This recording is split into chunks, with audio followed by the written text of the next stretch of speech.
Bismillahirrahmanirrahim. Assalamualaikum warahmatullahi wabarakatuh. Apa kabar semuanya? Subhanallah, alhamdulillah, luar biasa, tetap ceria. Allahu Akbar, la ilaha illallah, Muhammadur Rasulullah, inna bil khair. Saya dirahmati Allah Subhanahu wa taala untuk mendapatkan keberkahan dan ridha Allah Subhanahu wa taala.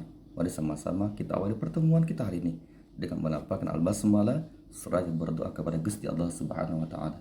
Na'udzubillahi minasyaitonir rajim. Bismillahirrahmanirrahim. Rabbana zidna ilma warzuqna fahma wa amalan mutaqabbala, amin ya rabbal alamin. Baiklah semuanya, adapun tema kita pada kesempatan kali ini adalah mari belajar rukun iman yang keempat, subtema kisah Rasul Ulul Azmi. Adapun tujuh pembelajaran pada pertemuan kali ini, di antara yang pertama adalah mengetahui kisah keteladanan Rasul Ulul Azmi. Yang kedua, meneladani kisah Rasul Ulul Azmi. Yang ketiga, menunjukkan keteladanan yang dimiliki oleh Rasul Ulul Azmi. Dan di antara yang keempat, mengidentifikasi dalil nakli yang berkaitan dengan Rasul Ulul Azmi. Yang pertama, kisah Nabi Nuh alaihissalam. Nabi Nuh adalah keturunan ke-10 dari Nabi Adam alaihissalam yang mengajak manusia agar menyembah Allah dan melarang memperhambakan diri kepada selain Allah.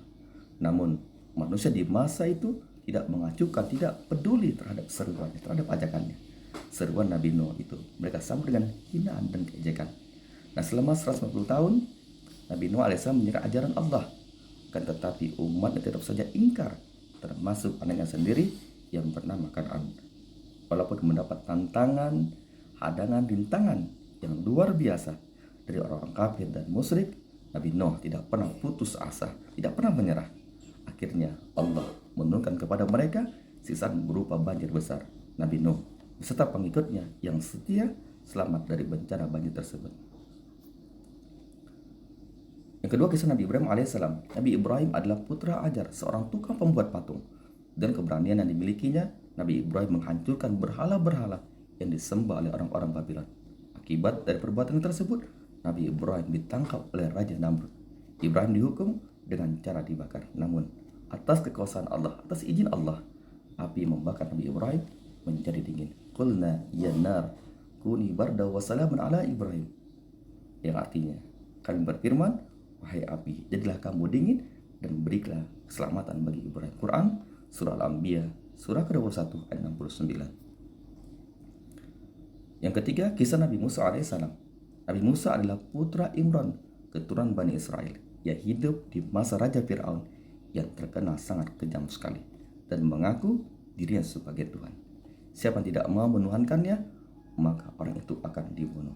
Musa mengingatkan ayah angkatnya itu untuk segera bertobat dan membiarkan rakyatnya kembali menyembah Allah. Akan tetapi usaha Nabi Musa tidak berhasil. Bahkan Fir'aun menuduh Nabi Musa sebagai tukang sihir. Musa dikejar-kejar hendak dibunuh oleh bala tentara Fir'aun. Namun Nabi Musa dapat meloloskan diri dari kejaran tersebut. Akhirnya Fir'aun ditenggelamkan oleh Allah di Laut Merah. Dan yang keempat, Nabi Isa alaihissalam. Nabi Isa adalah putra Maryam. Dengan kekuasaan Allah, bila dilahirkan dengan perantaran ibu saja tanpa seorang ayah. Nabi Isa memiliki 12 murid yang sangat setia kepadanya, yang disebut kaum Hawariyun. Ke-12 muridnya itu yang membantunya menyebar agama ketauhidan. Sampai akhirnya muridnya bertambah satu, yaitu Yahuda. Tanpa diduga dan disangka-sangka, Yahuda berkhianat. Karena pengkhianatan Yahuda tersebut, Nabi Isa dikejar-kejar oleh orang-orang Yahudi untuk disalib. Allah menyelamatkan Nabi Isa dari kejaran tersebut. Dengan kekuasaan Allah, dengan izin Allah, Yahuda diubah wajahnya mirip dengan Nabi Isa alaihissalam. Akhirnya Yahuda harus menerima buah dari pengkhianatannya. Yahuda mati dan disalib. Sementara itu Nabi Isa diangkat ke langit oleh Allah Subhanahu wa taala. Wa ma qatalu wa ma salabu walakin subbiha lahum. Tidaklah mereka membunuh Nabi Isa dan tidak pula mereka menyalibnya. Yang mereka bunuh, yang mereka salib adalah orang yang diserupakan dengan Isa, yaitu Yahuda atau Yudas Iskariot. Dan yang terakhir kelima, Nabi Muhammad SAW. Sejak usia muda, Nabi Muhammad terkenal jujur, tabah, sabar, bertanggung jawab, dan bekerja keras, sehingga diberi julukan Al-Amin, yang artinya terpercaya. Setelah diangkat menjadi Rasul, beliau tak henti-hentinya berdakwah, mengajak umat manusia untuk menyembah Allah Subhanahu wa Ta'ala dan meninggalkan kemusyrikan, yaitu penyembahan terhadap berhala. Dalam menjalankan agama Allah, Nabi Muhammad sering dihadang, bahkan diancam akan dibunuh oleh orang-orang kafir keras. Meskipun demikian, Nabi Muhammad tidak pernah putus asa, tidak pernah menyerah untuk menyebarkan dakwahnya, karena ia yakin seyakin-yakinnya bahwa Allah akan memberikan perlindungan kepadanya. Nah, dari kisah tadinya dapatlah kita ambil beberapa konklusi atau kesimpulan. Di antara yang pertama adalah selama 950 tahun Nabi Nuh menyiarkan ajaran Allah, dan tetapi umatnya tetap saja ingkar kepadanya. Kesimpulan kedua, Nabi Ibrahim adalah putra ajar seorang tukang pembuat patung. Yang ketiga, Nabi Musa adalah putra Imran, keturunan Bani Israel. Ia hidup di masa Raja Fir'aun yang terkenal sangat kejam. Kesimpulan yang keempat, Nabi Isa memiliki 12 murid yang sangat setia kepadanya, yang disebut kaum Hawariyun. Kesimpulan terakhir, Nabi Muhammad terkenal jujur, tabah, sabar, bertanggung jawab, dan bekerja keras sehingga dijulukan Al-Amin, artinya terpercaya. Saat yang banggakan, mudah-mudahan